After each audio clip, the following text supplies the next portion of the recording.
আপনাকে আমাকে বর্তমান বিশ্ব বুঝতে হলে রাসূল সাল্লাল্লাহু আলাইহি ওয়াসাল্লামের সিরাত জীবনীটাকে খুব ভালো করে পড়তে হবে। বিশ্ব যতই এগিয়ে যাক না কেন, রাসূল সাল্লাল্লাহু আলাইহি ওয়াসাল্লামের জীবনী যে যুগের জন্য প্রযোজ্য ছিল, ওই যুগ আর বর্তমানের যুগের মধ্যে আসলে আদতে কোনো পার্থক্য নাই। বিষয়গুলো একই রকমই, হয়তো বিজ্ঞান প্রযুক্তিগত পার্থক্য আছে, কিন্তু প্রেক্ষাপটের কোনো পার্থক্য আসলে নাই। 4 নম্বর যে সাবজেক্টটা পড়তে হবে সেটা হচ্ছে ইতিহাস, ইসলামের ইতিহাস। সাহাবায়ে কেরাম রাদিয়াল্লাহু আনহুর যুগ থেকে নিয়ে একদম এই যে 1914 সাল পর্যন্ত, অ্যাটলিস্ট অটোমান এম্পায়ার পর্যন্ত যখন ইসলামের খেলাফাকে তুলে দেওয়া হলো, এই হিস্ট্রি বা ইতিহাসটা আপনার জানা থাকতে হবে।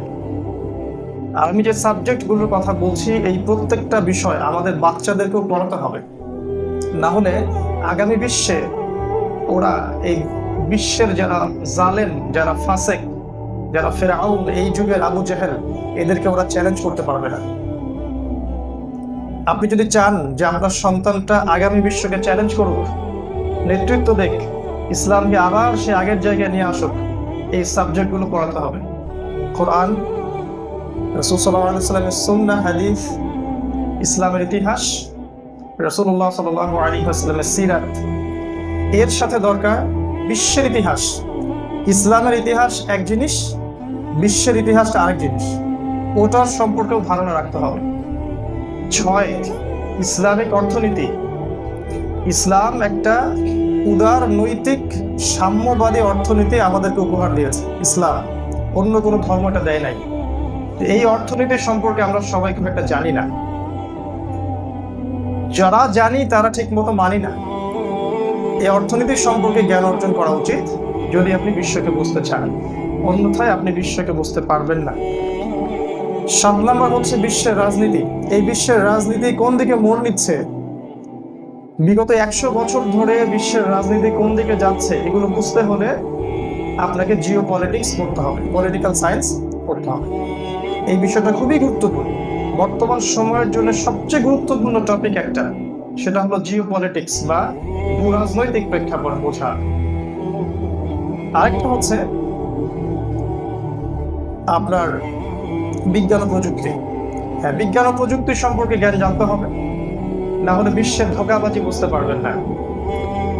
এই 8টা বা 10টা সাবজেক্ট, এর সাথে ফিলোসফি বা দর্শন, ফিলোসফি দর্শন বা সাবজেক্টটা খুব গুরুত্বপূর্ণ এই কারণে যে দর্শনের মধ্যে প্রত্যেকটা ইসলাম বিরোধী শক্তির আদর্শ, চিন্তা চেতনা সম্পর্কে আপনি জানতে পারবেন। ওরা কিভাবে চিন্তা করে, কেন চিন্তা করে, ওদের আদর্শগুলি এমন কেন, ওদের উদ্দেশ্য কি, এটা আপনি ধরতে পারবেন না যদি ফিলোসফি না জানেন। এই যে 8টা-9টা সাবজেক্ট আমি বললাম, এই বিষয়গুলো যদি আমরা জ্ঞান অর্জন করতে পারি, আমাদের যুব সমাজকে করাতে পারি, স্পেশালি আমাদের এই যে বাচ্চাগুলো বড় হচ্ছে, এদেরকে যদি আমরা এগুলো শেখাতে পারি, আমি খুব আশাবাদী ইনশাআল্লাহ তাআলা আগামী দিনগুলোতে এই যুব সমাজ এবং এই ছোট্ট ছোট্ট সোনামণিরা ইসলামের পতাকা বহন করবে ইনশাআল্লাহ তাআলা। এই সাবজেক্টগুলো যদি এক জায়গায় করি, তাহলে আজকের যে সংক্ষিপ্ত একটা খুতবা আপনাদের সামনে বলতে চাচ্ছি, তার সারাংশটা অনেকটা এমন হবে। এই জায়গাটা একটু ভালো করে বোঝার চেষ্টা করব। খুতবাটা স্পেশালি ইয়াং পিপলদের জন্য, যারা এখন দিনকে মানতে চাচ্ছেন, দিনের জন্য কিছু করতে চাচ্ছেন, এবং যারা নিজেদের জান, মাল, সময়, শ্রম, মেধা বিলিয়ে দিয়ে আল্লাহ পাকের দিনের বিজয় দেখতে চান, ইসলামের পতাকা আবারও সে আগের মতো বলিয়ান করতে চান, তাদের জন্য 1800 শতকের দিকে নিয়ে যাবো আপনাদেরকে। 1800 শতক, 1800 সাল থেকে 1900 সাল পর্যন্ত বিশ্বে একই সময়ে প্রায় একই বছরের মধ্যেই 2টা ঘটনা ঘটেছে, খুব গুরুত্বপূর্ণ 2টা ঘটনা। একটা ঘটনা হচ্ছে ফেরাউনের নাম শুনেছেন। এই ফেরাউনের যে লাশ, যে মমি, এটা লোহিত সাগর থেকে ভেসে উঠেছে। যে বছর ফেরাউনের লাশটা ভেসে উঠেছিল, ঠিক সেই বছরেই এই বিশ্বের মধ্যে একটা ঐক্য জোট গঠন করা হয়। আমি খুবই ধীরে ধীরে কথা বলছি এবং যাতে আপনারা বুঝতে পারেন আমি চেষ্টা করছি, কারণ আলোচনাটা কঠিন। একই বছরে ফেরাউনের লাশটাও ভেসে উঠল এবং এই পুরো বিশ্বের মধ্যে ইতিহাসে প্রথমবারের মতো একটা ঐক্য জোট গঠন করা হয়। এই ঐক্য জোটটা ছিল মূলত ইহুদি এবং খ্রিস্টানদের মধ্যে, এবং ইহুদি আর খ্রিস্টানদের এই জোটটার নাম তারা দিয়েছে জায়োনিস্ট মুভমেন্ট, বা আমরা যেটাকে বলি জায়ন মুভমেন্ট। এক কথায় এক শ্রেণীর ইহুদি এবং এক শ্রেণীর খ্রিস্টান যারা ঐক্যবদ্ধভাবে এই বিশ্বকে শাসন করতে চায়, এবং যারা চায় ইসলাম ধর্ম মানবতা এগুলোর কথা বিশ্ব থেকে মুছে দিতে, এবং বিশ্বকে তারা তাদের জুলুম, তাদের ক্ষমতা, তাদের যে স্বৈরাচার সাম্রাজ্যবাদী নীতি এর আওতায় এনে শাসন করতে চায়। They want to rule the world. তারা এই বিশ্বকে শাসন করতে চায়। কোন বছর? যেই বছর ফেরাউনের লাশ ভেসে উঠল। এই ঘটনা কাকতালীয়ভাবে হয়নি। ফেরাউনের লাশ ভেসে ওঠার মধ্যে একটা ইঙ্গিত আছে। আল্লাহু আ'লাম বিস-সাওয়াব, আল্লাহ পাক ভালো জানেন। তবে আমাদের মত হচ্ছে ফেরাউনের যে পরিণতি হয়েছিল শেষ পর্যন্ত, এই জায়নিস্ট মুভমেন্টের ঠিক সেই পরিণতি হতে যাচ্ছে সামনে ইনশাআল্লাহ। হতে পারে এটাই সেই হিকমা বা ব্যাখ্যা, আল্লাহ পাক ভালো জানেন। এরপর তারা কি করলো? এই ইহুদি এবং খ্রিস্টান জোট ঐক্যবদ্ধ হয়ে বিশ্বের অর্থনীতিটা নিয়ন্ত্রণ করার চেষ্টা করলো, এবং খুব অল্প সময়ের মধ্যে তারা এই বিশ্বের সমৃদ্ধশালী হয়ে গেল। তারা সোনার ব্যবসা করত, সোনা গোল্ড, রূপার ব্যবসা করত। আফ্রিকার মহাদেশ খুঁড়ে খুঁড়ে তারা সেখান থেকে ডায়মন্ড গুলো পাচার করত। এক পর্যায়ে তারা বেশ ধনী হয়ে গেল, এবং তাদের এই উদ্দেশ্য বাস্তবায়ন করার জন্য তারা একটা দেশকে বেছে নিল। সেই দেশটার নাম হচ্ছে ব্রিটেন বা ইংল্যান্ড। ব্রিটেনের হাত দিয়ে তারা পুরো বিশ্বকে শাসন করানো শুরু করলো। আপনারা খুব ভালো করে জানেন যে ব্রিটিশরা প্রায় 200 বছর এই উপমহাদেশও শাসন করেছে। শুধু এই উপমহাদেশ নয়, ব্রিটিশরা পুরো বিশ্ব শাসন করা শুরু করলো। বিশ্বের এমন কোন স্থলবন্দর বা নৌবন্দর বাকি ছিল না যেখানে ব্রিটেন তাদের সামরিক ঘাঁটি স্থাপন করে নাই। আর বিশ্বের সমস্ত বিজ্ঞান এবং প্রযুক্তি দেখবেন ঠিক ওই পশ্চিমা সভ্যতা থেকেই বের হওয়া শুরু হল। এই ঘটনাগুলো এমনি এমনি ঘটেনি। এর পিছনে একটা শক্তি কাজ করছিল যার নাম হচ্ছে জায়নিস্ট মুভমেন্ট। একটা কথা বলে রাখি কথার মাঝখানে, আল্লাহ রাব্বুল আলামিন কিন্তু এই জায়নিস্ট মুভমেন্ট সম্পর্কে কোরআনে বলেছেন। আমি একটা আয়াত বারবার বলি খুতবায়, বিভিন্ন খুতবায় আছে। আল্লাহ পাক সূরা নাহলের মধ্যে বলেছেন 89 নম্বর আয়াতে, ওয়া নাযালনা আলাইকাল কিতাব, হে নবী আমি আপনার প্রতি এমন একটা বই নাযিল করেছি, তিবিয়ানান লিকুল্লি শাই, যেই বইটা প্রত্যেকটা বিষয়ের ব্যাখ্যা, ওয়া হুদান এবং হেদায়াত, ওয়া রাহমাতান এবং দয়া, ওয়া বুশরা লিল মুসলিমিন এবং মুসলিমদের জন্য আল কোরআন হচ্ছে সুসংবাদ। এই আয়াত দলিল যে আল্লাহ পাক কোরআনে প্রত্যেকটা বিষয় ব্যাখ্যা করেছেন। এরকম আরো অনেক আয়াত আছে। সূরা কাহফের 54 নম্বর আয়াত আছে, সূরা বানী ইসরাঈলের মধ্যে আছে। আমরা ওইদিকে যাচ্ছি না। তাহলে নিঃসন্দেহে এই জায়নিস্ট মুভমেন্ট সম্পর্কেও আয়াত কোরআনে আছে। সেটা কোথায়? সূরাতুল মাইদা আপনি 52 নম্বর আয়াত খুলে দেখবেন। আল্লাহ পাক বলছেন, ইয়া আইয়ুহাল্লাযীনা আমানু, আয়াতটা প্রত্যেকটা মুসলিমের হজম করা উচিত। ইয়া আইয়ুহাল্লাযীনা আমানু, হে ঈমানদারগণ, লা তাত্তাখিযুল ইয়াহুদা ওয়ান নাসারা আউলিয়া, তোমরা ইহুদি এবং খ্রিস্টানদেরকে কোশ্চিনকালেও বন্ধুরূপে গ্রহণ করো না। বা'দুহুম আউলিয়াউ বা'দ, কোন ইহুদি কোন খ্রিস্টান? যারা একে অপরের বন্ধু। এই দেখলেন জায়নিস্ট মুভমেন্ট, যারা একে অপরের বন্ধু। বিশ্বের সব ইহুদি সব খ্রিস্টান একে অপরের বন্ধু নয়। বিশ্বের সব ইহুদি এবং সব খ্রিস্টান কিন্তু একে অপরের বন্ধু নয়। রাশিয়া কিন্তু আমেরিকার বন্ধু নয়। চায়না কিন্তু ব্রিটেনের বন্ধু নয়। ভেনিজুয়েলা আমেরিকার বন্ধু নয়। বিশ্বের সব ইহুদি সব খ্রিস্টান একে অপরের বন্ধু নয়। আল্লাহ পাক এই আয়াতে এমন এক শ্রেণীর ইহুদি এবং এমন এক শ্রেণীর খ্রিস্টানের কথা বলছেন যারা আপোষে বন্ধুত্ব করেছে।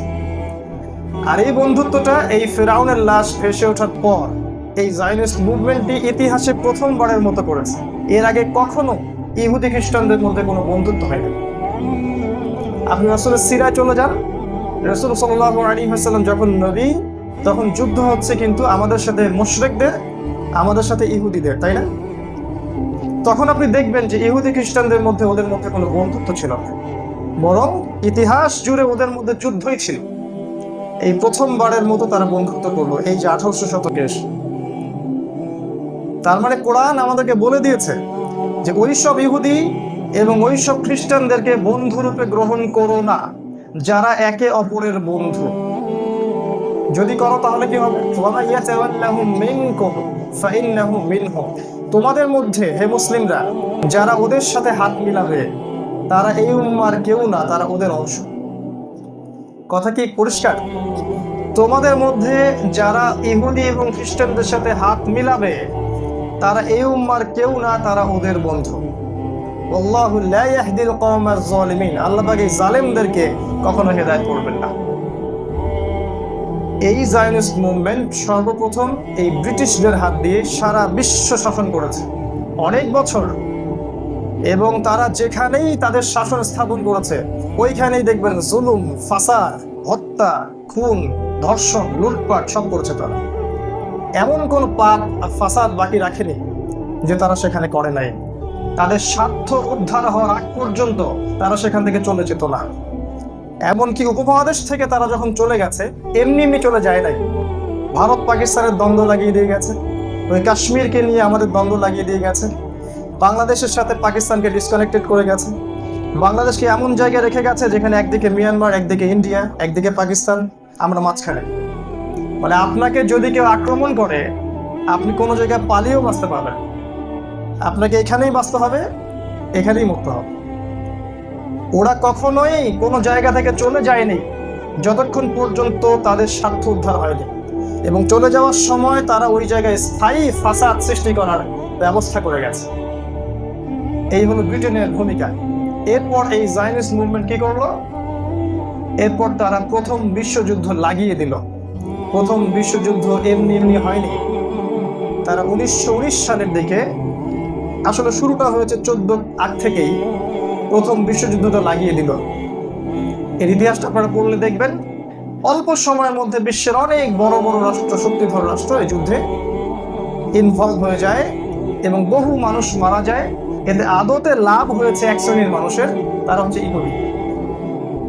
এই যুদ্ধের পরে এক শ্রেণীর মানুষের লাভ হয়েছে বিশ্বে, তারা হচ্ছে ইহুদিরা, ওই ইসরায়েল যারা দখল করে আছে তাদের।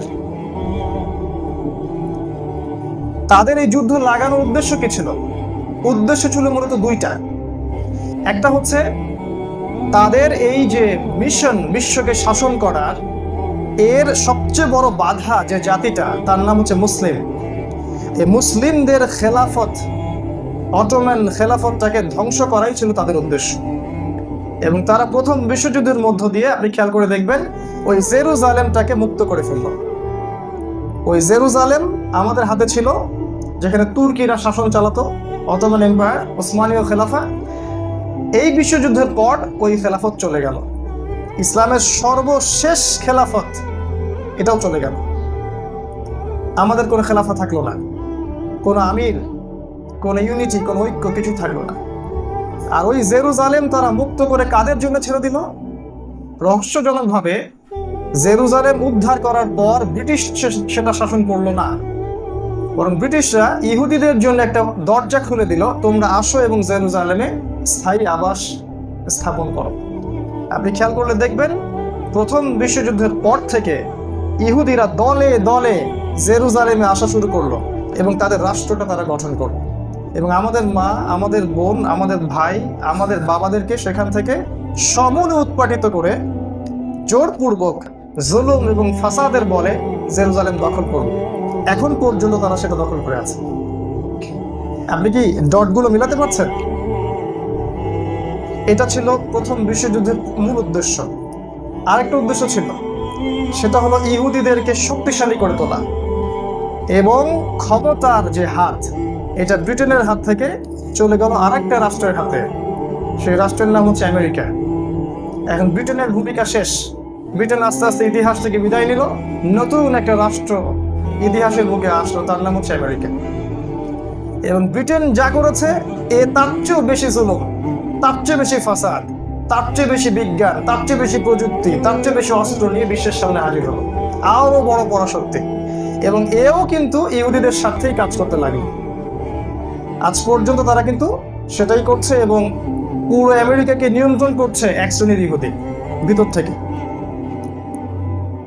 এই যে ব্রিটেনের বিদায় এবং আমেরিকার আগমন, এই দুইটা দেশের সাথেই এই ইসরায়েলের একটা ঘনিষ্ঠ সম্পর্ক থাকলো এবং এই জায়নিস্ট মুভমেন্ট আস্তে আস্তে ব্রিটেন আমেরিকার হাত ধরে এই বিশ্বের প্রতিটা সেক্টর, এডুকেশন, শিক্ষা, প্রযুক্তি, অস্ত্র, মিডিয়া, অর্থনীতি, রাজনীতি, প্রত্যেকটা সেক্টর ওই জেরুজালেম থেকে তারা নিয়ন্ত্রণ করা শুরু করলো এই জায়নিস্টরা। এবং এই ঘটনার এখন প্রায় 100 বছর পার হয়ে গেছে। আল্লাহ পাকের একটা সুন্নাহ হচ্ছে 100 বছর পর পর তিনি সময় পরিবর্তন করে দেন। এই 100 বছরে তারা যা করেছে এর প্রত্যেকটা বিষয় যদি ব্যাখ্যা করতে যাই একদিন চলে যাবে। এই 100 বছরে তারা মূল যে কাজগুলো করেছে এই প্রতিটা কাজই হচ্ছে কিয়ামতের বড় বড় আলামত। আমি এই জায়গায় আসি, এই জায়নিস্ট মুভমেন্টের হাত ধরে সারা বিশ্বে যা ঘটলো বিশ্বের এই বিগত 100 বছরে, এটা ইতিহাসের কোনোদিনও ঘটে নাই। একদম মিস্টেরিয়াস ব্যাপার। ইতিহাসে কখনো এই 100 বছরে যা হয়েছে তা হয়নি। কিরকম? তারা যখন ক্ষমতায় আসলো, ব্রিটেন, তারপর আমেরিকা এবং এখন ইসরায়েল, তারা প্রথম বিশ্বযুদ্ধের মতো যুদ্ধ লাগালো। এত বড় যুদ্ধ বিশ্বে কখনো সংঘটিত হয়নি। এরপর তারা দ্বিতীয় বিশ্বযুদ্ধ শুরু করলো এবং দ্বিতীয় বিশ্বযুদ্ধ শুরু করার পর তারা পারমাণবিক বোমার ব্যবহার করলো। এই পারমাণবিক বোমা বিশ্ব কখনো দেখে নাই, এর আগে বিশ্ব কখনো দেখে নাই। তারা সমস্ত ইহুদিদেরকে বিশ্বের আনাচে কানাচে থেকে তুলে নিয়ে জেরুজালেমে আবাস করে দিল। এটা বিশ্বে কখনো হয়নি, 2000 বছরের কখনো হয়নি। সর্বশেষ ইহুদিরা জেরুজালেমে ছিল কখন জানেন? যখন সুলাইমান আলাইহিস সালামের সময় ছিল তখন। সুলাইমান আলাইহিস সালামের সময় থেকে নিয়ে এই 1914 সাল পর্যন্ত এই লম্বা সময়ে কোনো ইহুদি এই জেরুজালেমে স্থায়ীভাবে থাকতে পারে নাই। ব্যাপারটা কি রহস্যজনক নয়? 2000 বছর পর তারা আবার সেখানে তাদের ঘাঁটি স্থাপন করলো। এরা ক্ষমতায় আসার পর, এই জায়নিস্ট মুভমেন্ট ক্ষমতায় আসার পর তারা ইহুদিদেরকে একটা স্বাধীন সার্বভৌম রাষ্ট্র করে দিল, বরং আমাদের জায়গা দখল করে। আমাদের জায়গা তারা দখল করলো। আমরা যখন জায়গা ফেরত চাচ্ছি আমাদেরকে বলছে এরা জঙ্গি, এরা সন্ত্রাসী, এরা টেরোরিস্ট। জায়গা আমার জায়গা, আমার জেরুজালেম, সে দখল করলো। আমি আমার জায়গা ফেরত চাচ্ছি, সে আমাকে বলছে তুমি সন্ত্রাসী। ইতিহাসে এরকম প্রতারণা কখনো হয়নি। তারা জেরুজালেমকে রাজধানী পর্যন্ত ঘোষণা করলো। ইতিহাসে কখনো জেরুজালেম ইহুদিদের রাজধানী ছিল না বিগত 2000 বছর ধরে। এই বিগত 100 বছরে যা হয়েছে আমি আপনার চোখের পর্দা খোলার চেষ্টা করছি। এই জায়নিস্ট মুভমেন্টের হাত ধরে বিগত 100 বছরে সারা বিশ্বের যে মুসলিম রাষ্ট্রগুলো ছিল সবগুলোকে কেটে পিস পিস করা হয়েছে জাতীয়তাবাদের নাম দিয়ে। আগে আমরা একটা ইউনাইটেড উম্মাহ ছিলাম, ওয়ান উম্মাহ, ওয়ান জামা, ওয়ান আমির। এখন আমরা পিস পিস করে টুকরা টুকরা হয়ে গেছে। 57টা রাষ্ট্র, সব রাষ্ট্রের আলাদা আলাদা নেতা, প্রতিটা রাষ্ট্রের ভিতরে আবার সরকার দল, বিরোধী দল, অভ্যন্তরীণ দ্বন্দ্ব। এটা হিস্ট্রিতে কখনো হয়নি। এই বিগত 100 বছরে তারা ডেমোক্রেসি বা গণতন্ত্র নামে একটা তন্ত্র বা ধর্ম নিয়ে আসলো এবং সমস্ত মানুষকে এই ধর্মের আওতায় নিয়ে আসলো। এটা নতুন একটা ধর্ম। এই 100 বছরে তারা প্রতিটা মুসলিম বিশ্বে ধর্ম নিরপেক্ষতা বা সেকুলারিজমকে এস্টাবলিশ করলো। এখানে ধর্ম যার যার উৎসব সভা। এখানে কেউ আর কোনো ধর্মের অনুসারী নয়, সবাই মানব ধর্মের অনুসারী আর কি। সবার নিজস্ব স্বতন্ত্র স্বাধীনতা বলতে কিছু নাই। এবং এই 100 বছরে তারা এমন একটা সিস্টেম চালু করলো সারা বিশ্বে, যে সিস্টেমের মধ্য থেকে ধর্মকে তুলে দেওয়া হলো। এমন একটা রাজনীতি, যে রাজনীতির মধ্যে ধর্মের কোনো সংশ্লিষ্টতা নাই। রাজনীতি আলাদা, ধর্ম আলাদা। এটা ইতিহাসে প্রথমবারের মতো বিগত 100 বছর। মানে ব্যক্তি জীবনে আপনি যত পারেন ইবাদত করেন, কোনো সমস্যা নেই, কিন্তু পলিটিক্যাল লাইফে আপনি আল্লাহর বিধান বাস্তবায়ন করতে পারবেন। এই 100 বছরে তারা আরো কিছু দিল বিশ্বকে। সেটা হলো পুরো বিশ্বে তারা সুদ ছড়িয়ে দিল, সুদ, রিবা। বিশ্বের আনাচে কানাচে তারা সুদ ছড়িয়ে দিল। এর আগেও মানুষ সুদ খেয়েছে, কিন্তু অল্প পরিসরে খেয়েছে। গ্লোবাল পুরো ইউনিভার্সাল সুদ কখনো বিশ্ব খায়নি। কিভাবে এটা হলো? এই ব্যাংকিং সিস্টেমের মধ্য দিয়ে। তারা এমন একটা ব্যাংকিং সিস্টেম নিয়ে আসলো, যে সিস্টেমের মধ্য দিয়ে তারা পুরো বিশ্বের মধ্যে রিবা এবং সুদ ছড়িয়ে দিল। এখন মানুষ ইচ্ছায় হোক আর অনিচ্ছায় হোক, সে সুদ খাচ্ছে। আর নবী সাল্লাল্লাহু আলাইহি ওয়াসাল্লামের সেই কথা তারা সবাই ভুলে গেল। সুদ খেলে মায়ের সাথে জেনা করা হয়, সুদ খেলে আল্লাহ এবং তার রাসূলের সাথে যুদ্ধ করা হয়, সুদ খেলে 36টা মেয়েকে রেপ করা হয়, সুদখোরদের কবরের আযাব হবে, তাদের রক্তের নদীতে ফেলে মাথা ফাটিয়ে দেওয়া হবে, এদের পেটটা ফুলে ফেঁপে থাকবে, পেটের ভিতর সাপ কিলবিল করবে। এই হাদিসগুলো মানুষ ভুলে গেল, এগুলো জাদুঘরে চলে গেল। এই জামানার কথাই নবীজি বলেছিলেন, একটা জামানা আসতে যাচ্ছে তোমাদের সামনে, যেখানে একজন ব্যক্তি খুঁজে পাওয়া যাবে না যে ব্যক্তি সুদ থেকে পরিপূর্ণ মুক্ত থাকতে পারবে। এটাই সে জামানা। এটা কিভাবে আসলো? ওদের হাত ধরেই আসলো। সারা বিশ্বে তারা ব্যাংকিং সিস্টেম চালু করলো, এবং এই সিস্টেমের মধ্য দিয়ে তারা সুদ খাওয়াচ্ছে সবাইকে। আপনি বাধ্য সুদ খেতে, যতই দাড়ি টুপি পাগড়ি থাক না কেন, দিন শেষে আমরা সুদখোর। এই 100 বছরে তারা আরো কিছু করলো।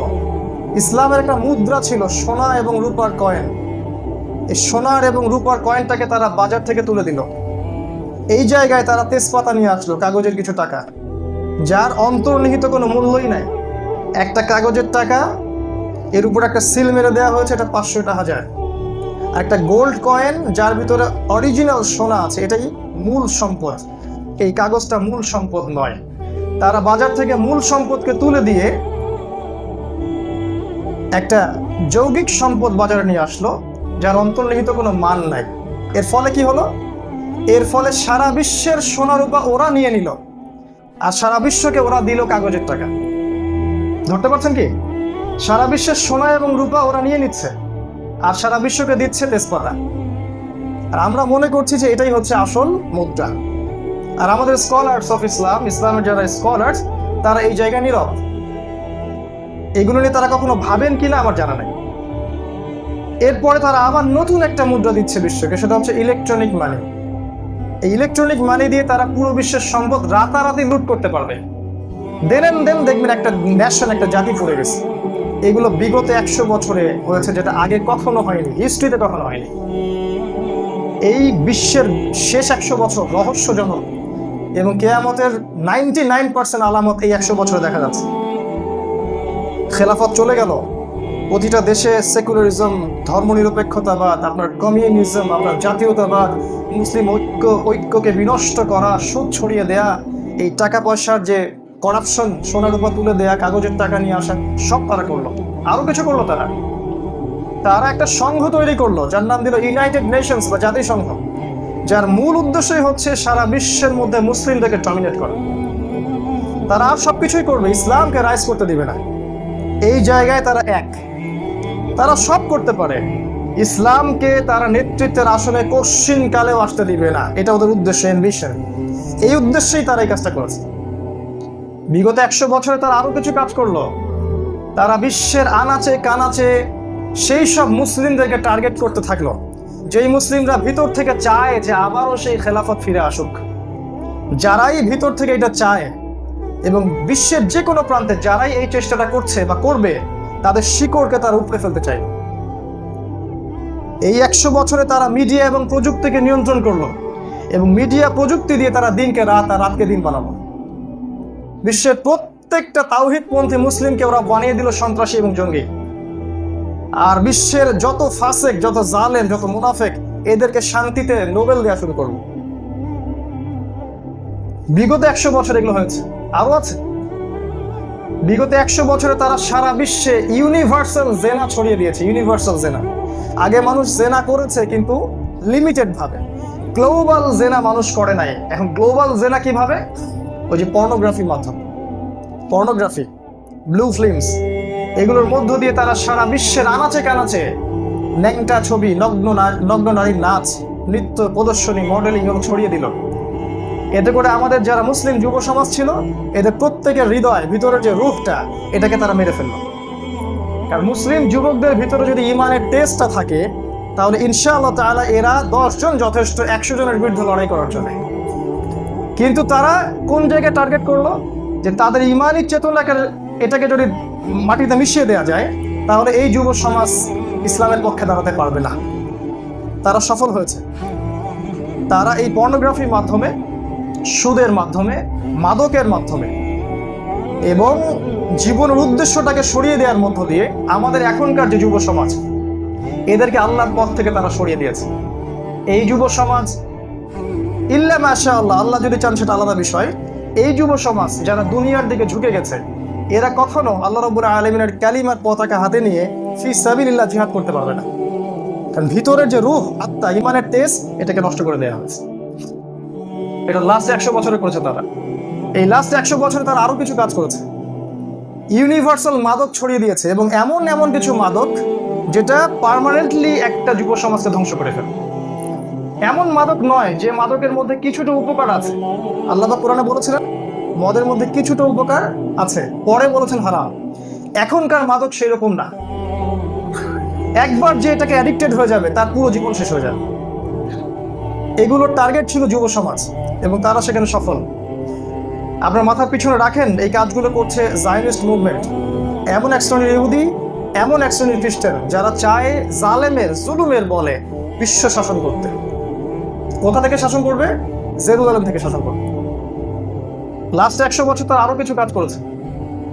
তারা ছেলে মেয়েদের ফ্রি মিক্সিং করে দিয়েছে। ছেলে মেয়েদের ফ্রি মিক্সিং মানে ছেলে আর মেয়ে যে আলাদা সত্তা, এই চিন্তাটা পায়। সে আমার বান্ধবী, সে আমার ক্লাসমেট, গার্লফ্রেন্ড, বয়ফ্রেন্ড, এই যে সম্পর্ক, এটাকে তারা উদার নৈতিক সম্পর্ক বলছে। তারা আরো করেছে এডুকেশন সিস্টেম, শিক্ষা ক্ষেত্রের মধ্যে এমন সিস্টেম ঢুকিয়ে দিয়েছে যাতে করে আমাদের সমাজের ছেলে মেয়েরা দীর্ঘ 20-30 বছর পড়াশোনা করবে। 20-30 বছর পড়াশোনা করার পরে তারা ইসলামের বেসিক জিনিসগুলো শিখতে পারবে না। ইসলামের বেসিক জিনিসগুলো তারা শিখতে পারবে না। এমন একটা সিস্টেম দিয়ে দিল, এডুকেশন সিস্টেম, যে সিস্টেমটার মধ্যে শিরিক আর কুফরি দিয়ে ভর্তি। এমন একটা সাংস্কৃতিক আগ্রাসন তারা দিয়েছে, যার মাধ্যমে জাতিগত সংস্কৃতির দোহাই দিয়ে মানুষকে নগ্নতা, অশ্লীলতা এবং শিরিকের দিকে নিয়ে আসা হচ্ছে। নগ্নতা, অশ্লীলতা, শিরিক এবং কুফরি। মুসলিমদের হাতে মূর্তি তুলে দেওয়া হচ্ছে এবং বলা হচ্ছে এটাই সংস্কৃতি। এই কাজগুলো এমনি এমনি হয়নি, তারা প্ল্যান করে এটা করেছে। এর চেয়ে বড় একটা কাজ তারা করেছে, মাস্টার প্ল্যান। সেটা হচ্ছে বিশ্বের প্রতিটা মুসলিম কান্ট্রির মধ্যে, প্রায় 99% মুসলিম কান্ট্রির মধ্যে এমন কিছু পলিটিক্যাল পাওয়ারকে এস্টাবলিশ করেছে যারা আদতে দেখতে মুসলিমদের মতো হলেও তাদের ভিতরটা ওই পশ্চিমের মতো। পশ্চিমারা যা বলবে, ওঠো উঠবে, বসো বসবে, এটা করো এটা করবে, ওটা করিও না ওটা করবে। পশ্চিমারা যা বলবে তারা সেটাই করবে। সাদা চামড়ার পশ্চিমাদের কৃতদাসদেরকে তারা প্রতিটা মুসলিম দেশের মধ্যে এস্টাবলিশ করলো, এবং তাদের হাত দিয়েই তারা জনগণকে শোষণ করা শুরু করলো। তারা কিন্তু সশরীরে আসছে না। এরও পরে তারা যেটা করেছে, যে বিজ্ঞান প্রযুক্তির নাম দিয়ে তারা এমন কিছু মারণাস্ত্র তৈরি করেছে যেগুলোর একটা বোম একটা রাষ্ট্রকে ধ্বংস করার জন্য যথেষ্ট, এবং এগুলো তারা নিজেদের হাতে নিয়ে নিয়েছে। মুসলিম কান্ট্রিগুলোকে এই অস্ত্রগুলো তারা আর দিচ্ছে না। আপনি চিন্তা করে দেখেন, স্বাধীনতার 50 বছর হতে যাচ্ছে, আমরা কিন্তু 50টা পারমাণবিক অস্ত্র তৈরি করতে পারি না। এই জন্য আমাদেরকে কেউ ভয় করছে না।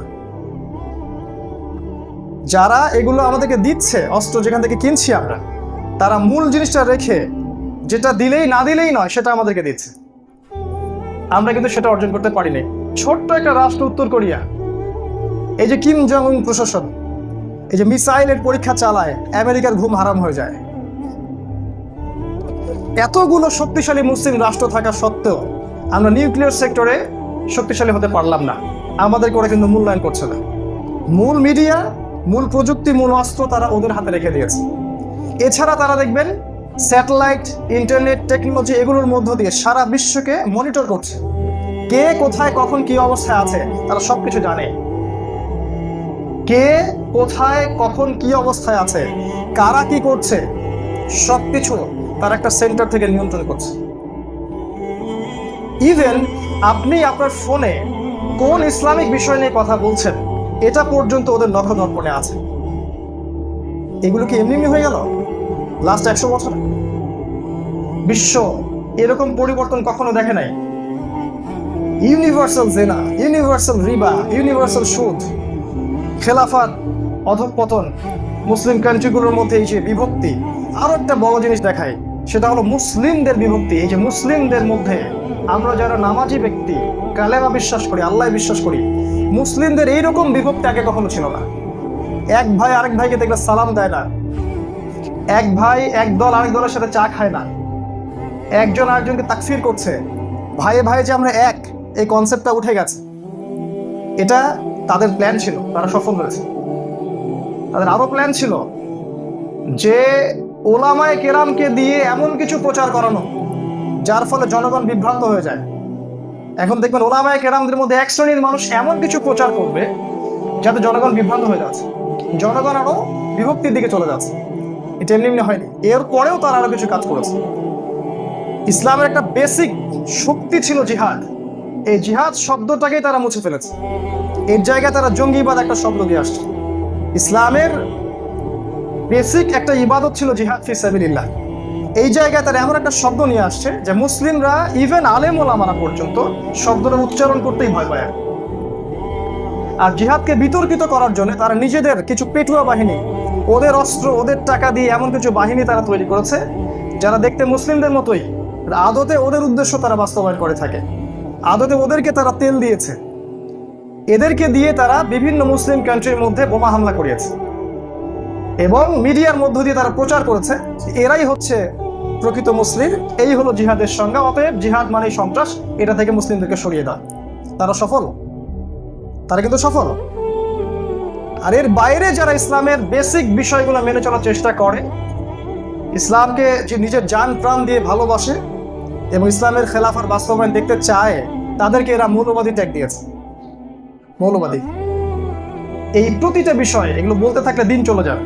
প্রত্যেকটা মেজর যে সাবজেক্টগুলো আমি টাচ করলাম, শেষ 100 বছরের হিস্ট্রি, হিউম্যান হিস্ট্রিতে যেগুলো জায়নিস্ট মুভমেন্টের হাত ধরে এই বিশ্বে বাস্তবায়িত হয়েছে, এগুলো এমনি এমনি হয়নি প্রিয় ভাই ও বোনেরা।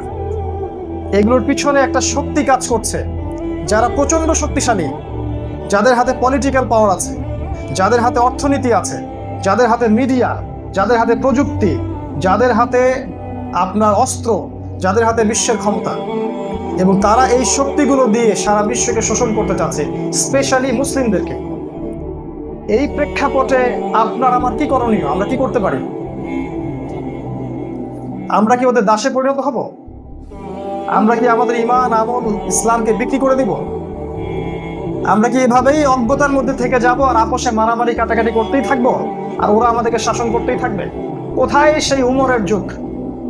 কোথায় সেই উমরের যুগ, ওই খেলাফা, যখন একটা বাচ্চা যদি রাতের অন্ধকারে কান্নাকাটি করতো, আমিরুল মুমিনিন পিঠের মধ্যে খাবার নিয়ে সেখানে দিয়ে আসতেন? কোথায় সেই যুগ? কোথায় সেই সালাউদ্দিন আইয়ুবের যুগ, যখন প্যালেস্টাইনের উপর হাত দিয়েছিল কিছু লম্পট, কিছু বড় বড় জাতি, তিনি হুঙ্কার ছেড়ে অল্প কিছু মানুষকে নিয়ে জেরুজালেম উদ্ধার করেছিলেন? কোথায় সেই যুগ? কোথায় সেই তারেক বিন জিয়াদের শাসন আমল? আর কোথায় সেই গজনবীর যুগ? কোথায় আলী রাদিয়াল্লাহু আনহুর যুগের যুগ? কোথায় সেই? আমরা খালিদ বিন ওয়ালিদের উত্তরাধিকারী, ওমর ইবনে খাত্তাবের, আবু বকর, উসমান, আলী, তারা আমাদের আদি পিতা। কোনো না কোনো ভাবে তাদের সাথে আমাদের সম্পর্ক আছে। কোথায় সেই শৌর্য, বীর্য এবং ক্ষমতা? আপনি আমি আজকে বিভক্ত, শতদা বিভক্ত। আমাদের মধ্যে ধর্মীয় কোনো মিল নাই। যারা আকীদাগত মিলের কথা বলেন তাদের মধ্যেও কোনো মিল নাই, তারাও বিভক্ত। আপনি আমি একে অপরের গীবত, তহমতে ব্যস্ত। আমাদের ইকোনমিক বেস শক্ত না, আমাদের পলিটিক্যাল কোনো ক্ষমতা নাই, আমাদের খিলাফা নাই, আমাদের কোনো মিডিয়া নাই, আমাদের সেই রকম মারণাস্ত্র নাই, আমাদের কোনো জামা নাই, কোনো আমির নাই। তারপরেও আমরা নাকে তেল দিয়ে ঘুমাচ্ছি আর মনে করছি যে ইসলাম বিজয় হয়ে যাবে। কাইফে? কিভাবে ইসলাম বিজয় হবে? আমাকে বুঝান যে কিভাবে ইসলাম বিজয় হবে এই অবস্থা থেকে। কদ আফলাহাল মুমিনুন, আল্লাহ পাক বলেছেন। কাইফা নুফলিহু, আমরা কিভাবে সফল হব? আল্লাহ পাক বলেছেন যে দিন রাতকে আল্লাহ পাক পরিবর্তন করেন। কিভাবে এই দিনটা পরিবর্তন হবে? আল্লাহ কি বলেননি ইন্নাল্লাহা লা ইউগাইয়িরু মা বিকওমিন হাত্তা ইউগাইয়িরু মা বিআনফুসিহিম? আল্লাহ পাক ততক্ষণ পর্যন্ত কোনো কওমের অবস্থা পরিবর্তন করেন না যতক্ষণ পর্যন্ত সেই কওম তার অবস্থা পরিবর্তনের চেষ্টা না করছে। কোথায় সে চেষ্টা আমাদের? কে ফিকির করে দিন নিয়ে? যারা পলিটিক্যাল পাওয়ার পেয়েছেন তাদের একমাত্র উদ্দেশ্য হচ্ছে যে কোনো মূল্যে আমার ক্ষমতাকে টিকিয়ে রাখতেই হবে। যারা অর্থনৈতিক ক্ষমতা পেয়েছেন তারা চিন্তা করছেন আমি ধনী হলেই হলো, বাকি মানুষ না খেয়ে মারা যায় যাক। যাদের হাতে মিডিয়া প্রযুক্তি এরা চিন্তা করছে ইসলামকে কেমনে মুছে দেওয়া যায়, দিতে পারলে বাঁচি। যাদেরকে আল্লাহ পাক ধর্মীয় নেতৃত্ব দিয়েছেন তারা মনে করছেন আমার ধর্মীয় দলটা টিকলেই হইল, বাকিরা তো ভাই না আমার। আর যারা যুব সমাজ এদের উদ্দেশ্য হচ্ছে একটা চাকরি, একটা ব্যবসা, একটা সুন্দরী নারী, জীবনে প্রতিষ্ঠিত হতে হবে, দ্যাটস অল। আর আমাদের পিতা মাতাদের উদ্দেশ্য দুনিয়া আর দুনিয়া। ইয়া লিয়াসাফা আলাইনা, আমাদের উপর ধ্বংস। এই উম্মতে মুহাম্মাদের কি হবে বলেন? এই উম্মতে মুহাম্মাদি মুহাম্মদ সাল্লাল্লাহু আলাইহি ওয়াসাল্লাম রেখে যাওয়া আমানত, এই আমানতটার দায়িত্ব হকটা আদায় করবে কে? কোথায় সেই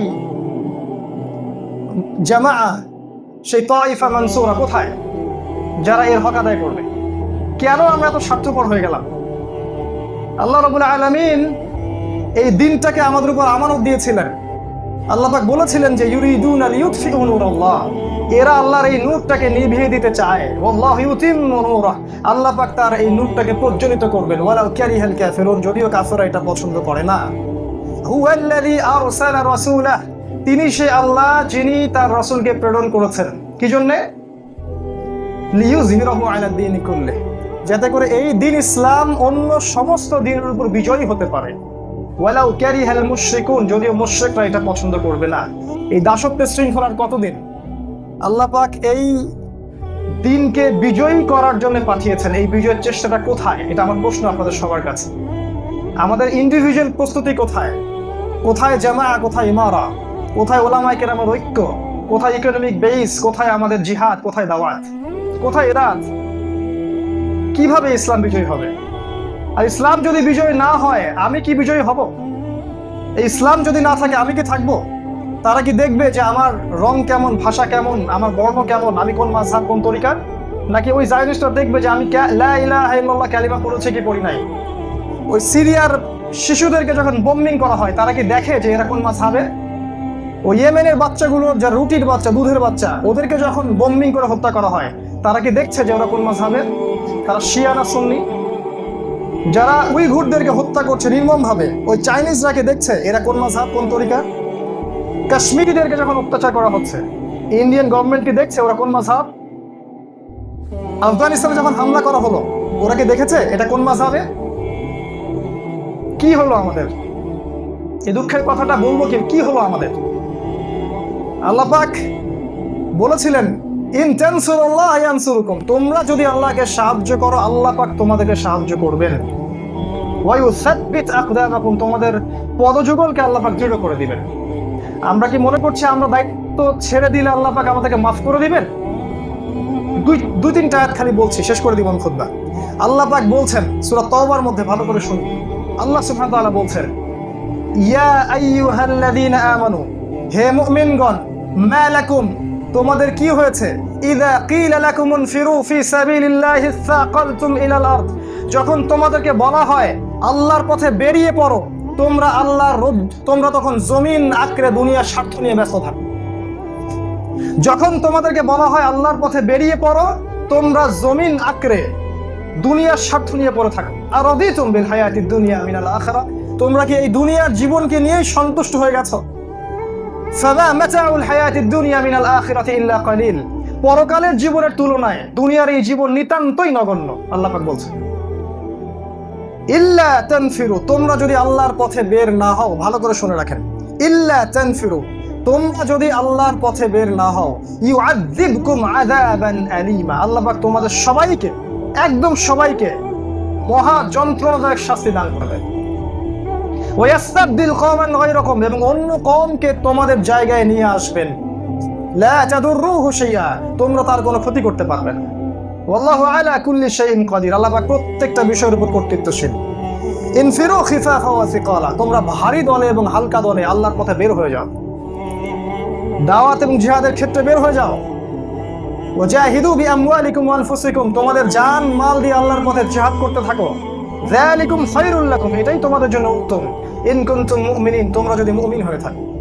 লাউ কানা আরাদান করিবান, মানুষ যদি দেখে সাফল্য নিকটে, ওয়া সাফারান কাসিদান, এবং সফর সংক্ষিপ্ত, লাত্তাবাউকা, তখন তারা তোমার অনুসরণ করে। ওয়ালাকিন বাউদাত আলাইহিমুশ শুক্কা, যখন দেখে রাস্তা অনেক দূর, গন্তব্য অনেক দূর, পথ অনেক কঠিন, তখন তারা হৃদয়ে শুক্কা, সন্দেহ ফিল করে। সায়াহলিফুনা বিল্লাহি লাউ ইসতাতা'না লাখারাজনা মা, তারা বলে সামর্থ্য থাকলে আমরা ঠিকই আল্লাহর পথে কাজ করতাম। ওয়াল্লাহু ইয়া'লামু ইন্নাহুম লাকাযিবুন, আল্লাহ পাক খুব ভালো করেই জানেন এরা মিথ্যা কথা বলছে। ওয়ামান আসদাকু মিনাল্লাহি হাদিস, এগুলো আল্লাহ পাকের কওল, আল্লাহ পাকের হাদিস। এটাকে চ্যালেঞ্জ করতে যায়েন না, আপনি পারবেন না। আল্লাহ সুবহানাহু ওয়া তাআলা আমাদেরকে এই দুনিয়ার প্রেক্ষাপটটা বোঝার তৌফিক দান করুন। আমিন। এই অবস্থা থেকে উত্তরণ করতে হলে আমার নাসিহা, আমার পরামর্শ আছে, অনেকের অনেক নাসিহা থাকবে, আমি আমার অবজারভেশন বলছি। প্রথমে আমাদের নিজেদেরকে, আমাদের যুব সমাজকে স্পেশালি, এবং আমাদের এই ছোট ছোট সোনামণিদেরকে, এদেরকে এমন এডুকেশন সিস্টেমে পড়াশোনা করাতে হবে যেখানে পড়াশোনা করলে তারা আগামী বিশ্বকে চ্যালেঞ্জ করতে পারে জ্ঞান দিয়ে। ওরা আমাদের সব কেটে টুকরা টুকরা করতে পারে, ওরা আমাদের সব কেটে টুকরা টুকরা করতে পারে, কিন্তু আমাদের জেহেন, আমাদের জ্ঞানকে তারা কাটতে পারবে না। এই জ্ঞানতাত্ত্বিক যুদ্ধের ময়দান সবসময় উন্মুক্ত থাকে। অতএব জ্ঞান দিয়ে যুদ্ধটা আগে করতে শিখুন। ইকরা বিসমি রাব্বিকাল্লাযী খালাক, আগে জ্ঞানের যুদ্ধ। তারপরে আমাদেরকে যেটা করতে হবে, জ্ঞান অনুযায়ী আমল করতে হবে। শুধু জেনেই গেলাম, আমল করলাম না, আমরা মুনাফিক হয়ে যাব। জ্ঞান অনুযায়ী আমল করতে হবে। 3 নম্বরে আদর্শ পরিবার গঠন করতে হবে। পরিবার এত শক্তিশালী হবে যেখানকার পিতা হবে ইব্রাহিমের মতো, যেখানকার মা হবে হাজেরা সারার মতো, যেখানকার সন্তানরা হবে ইসমাঈল আলাইহিস সালামের মতো। দেন আপনি ইসলামিক রেভলিউশন করতে পারবেন, তার আগে নয়। 4 নম্বর, সবাইকে, প্রত্যেকটা মুসলিমকে জীবন দিয়ে হলেও হালাল রিজিক অন্বেষণ করতে হবে। হারামের সংস্পর্শে মোটেই যাওয়া যাবে না, যত বড় অফার আসুক না কেন।